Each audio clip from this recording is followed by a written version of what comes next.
ሰላም ሰላም የቻናላችን ቤተሰቦች እንዴት አላችሁ? ባላችሁበት ሰላማችሁ ይብዛ። በዚህ ቻናል አማርኛ፣ እንግሊዘኛ፣ ሂሳብ እንዲሁም ሌሎችን ትምህርቶች እያስተማርን እንገኛለን። የምናስተምርበት የትምህርት አማራጭ በኢሞ፣ በቴሌግራም፣ በዋትስአፕ፣ በጉግል ሚት በያላችሁበት ቦታ ሆናችሁ መማር ትችላላችሁ። ለዛሬ ትምህርት ይዤላችሁ የመጣው የአማርኛ ፊደላትን መጨረሻ ፊደላቶች ወይም ደግሞ ዲቃላ ሆሄ ወይም ስብስባዊ ፊደል የምንላቸውን እነሱን አሳያችኋለሁ ማለት ነው። በደንብ አድርጋችሁ እናንተ ቪዲዮውን እስከመጨረሻው ትኩረት ወስዳችሁ እንግዲህ እነዚህ ፊደላት እንዴት ነው የሚነበቡት ወይም ደግሞ እንዴት ነው የሚጻፉት ብለን የምናገኛቸው ናቸው ማለት ነው። ስምንተኛ ድምጾች እንግዲህ የአማርኛ ፊደላቶች ስምንተኛ ድምጽ ያላቸውን እነሱን ባለፈው ቪዲዮ ሙሉ የአማርኛ ፊደላቱን በእንግሊዘኛ ሰርችላችኋለሁ። ዛሬ ደግሞ ዲቃላ ሆሄ የሚባሉትን አሳያችኋለሁ ማለት ነው። አብዛኛችን ተማሪዎች እንግዲህ እነዚህ ዲቃላ ሆሄ የምንላቸው ትንሽ ይከብዱናል። ምክንያቱም በአጠራራቸውም ሆነ በአጻጻፋቸውም ሆነ የተለየ ትንሽ የተወሰነ ይከብዳሉና እነዚህ እንዴት ነው የምንለያቸው የሚለውን አንድ ባንድ እናያለን ማለት ነው። በእነሱ ስር ደግሞ እንደገና ምን አድርጋለሁ ማለት ነው ቃላቶችን መስርቼባቸዋለሁ። መጀመሪያ ከላይ ፊደላትን አስቀምጫለሁ። ከዛ ቀጥዬ ደግሞ ቃላቶችን ባለ ሁለት ቃል እንዲሁም ባለ ሶስት ቃላቶችን የተለያዩ ቃላቶችን መስርቻለሁ ማለት ነው። አንድ ባንድ አሳያችኋለሁ። አሁን ወደ ትምህርታችን እዚህ ጋር እንደማሳያችሁ እንግዲህ እነዚህ እቺ ማነች ማለት ነው? ኋ ማለት የሀ ቤተሰብ ስምንተኛ ድምጽ ናት ማለት ነው። ኋ ሏ ማለት ደግሞ የለ ቤተሰብ ስምንተኛ ድምጽ ማለት ነው። ኋ ማለት ነው ሁለተኛ የአመርኋ መጨረሻ ፊደል ማለት ነው። ሁለት አይነት ሀ ነው ያለ እዚህ ጋር ሶስት አይነት ሀ ነው። ኋ ሟ የምንላት ደግሞ የመቤተሰብ ስንተኛ ድምጽ ናት ማለት ነው? ስምንተኛ ድምጽ። ሷ ሯ ሷ ሿ ቋ ቧ ቫ ቷ ቿ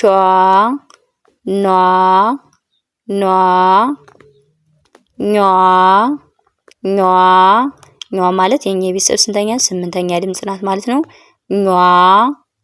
ኳ የከቤተሰብ ስምንተኛ ድምጽ ኋ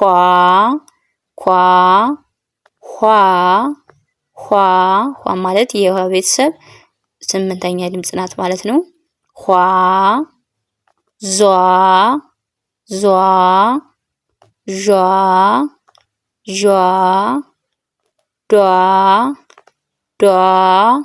ዷ ምናት የደ ቤተሰብ ስንተኛ ናት ማለት ነው? ስምንተኛ ድምጽ። ጇ ማለት ደግሞ የጀ ቤተሰብ ስምንተኛ ድምጽ ማለት ነው። ጓ የገ ቤተሰብ ስምንተኛ ድምጽ። ጧ ማለት የጠ ቤተሰብ ስምንተኛ ድምጽ ናት ማለት ነው። ጯ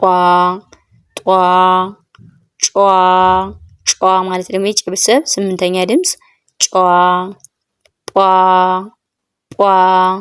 ማለት እንግዲህ የጠ ቤተሰብ ስንተኛ ስምንተኛ ድምጽ ናት ማለት ነው። ፏ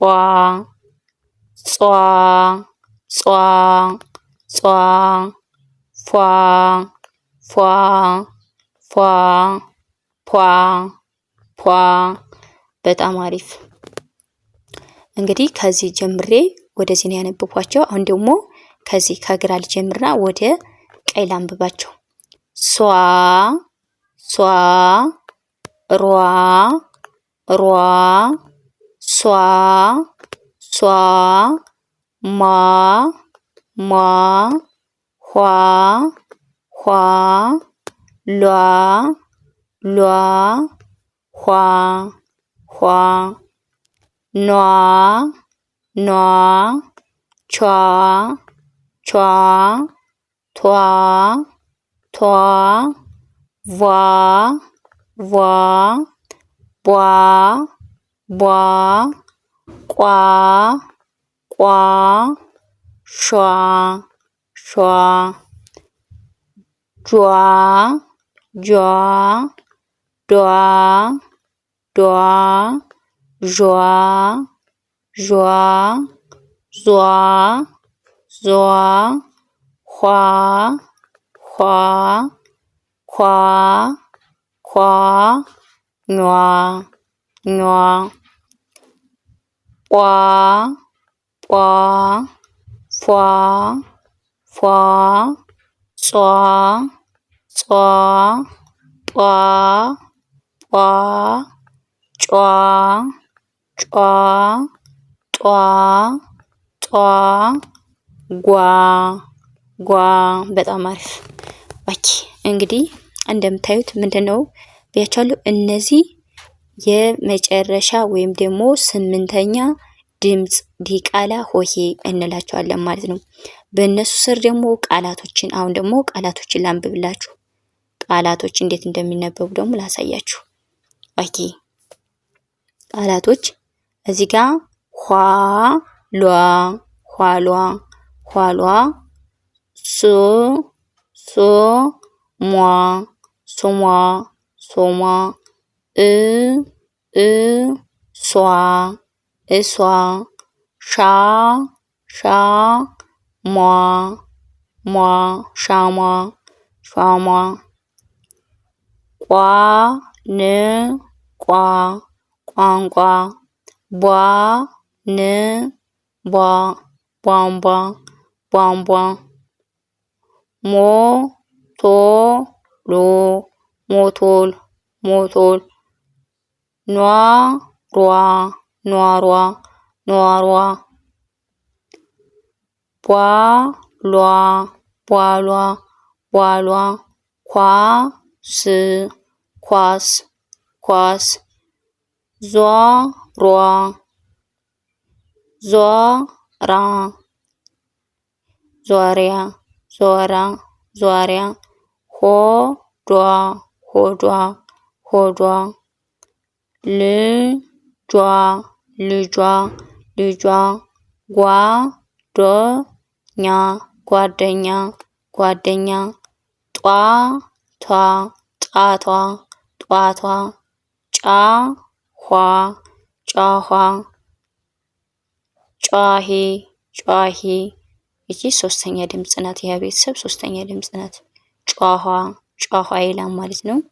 ወደ ቀጣይ ስንመጣ እዚህ ጋር ገጿ ገጿ፣ ፏፏቴ ፏፏቴ ፏፏፏ። እነዚህ ስንተኛ ድምጾች? ሰባተኛ ድምጾች ናቸው። ዳብል ዳብል የተጻፉ።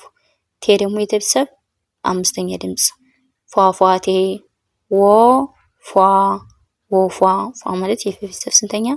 አራተኛ ነች። የስምንተኛ ድምጽ ናት ማለት ነው። ወፏ፣ አፏ አፏ የሚል ቃል እናገኛለን ማለት ነው። እንግዲህ የተለያዩ ቃላቶች ናቸው እነዚህ እንደምታዩቸው። ኋሏ፣ ቋንቋ፣ ባሏ፣ ልጇ፣ ገጿ፣ ስሟ ስሟ፣ ቧንቧ ቧንቧ፣ ኳሷ ኳሷ፣ ጓደኛ ጓደኛ፣ ጓዷ የስ ጓደኛ ደኛ፣ ፏፏቴ ፏፏቴ፣ እሷ እሷ። ይሄ ሞ ናት። ሞቶል ሞቶል ሞቶል፣ ዟ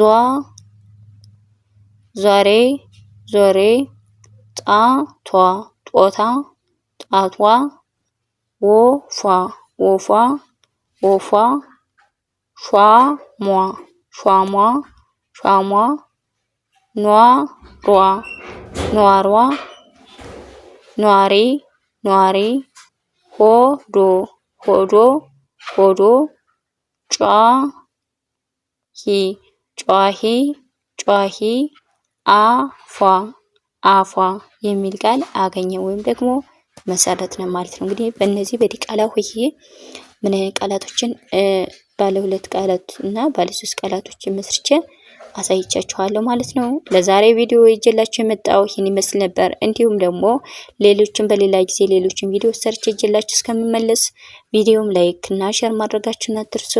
መልካም ጊዜ፣ መልካም ቆይታ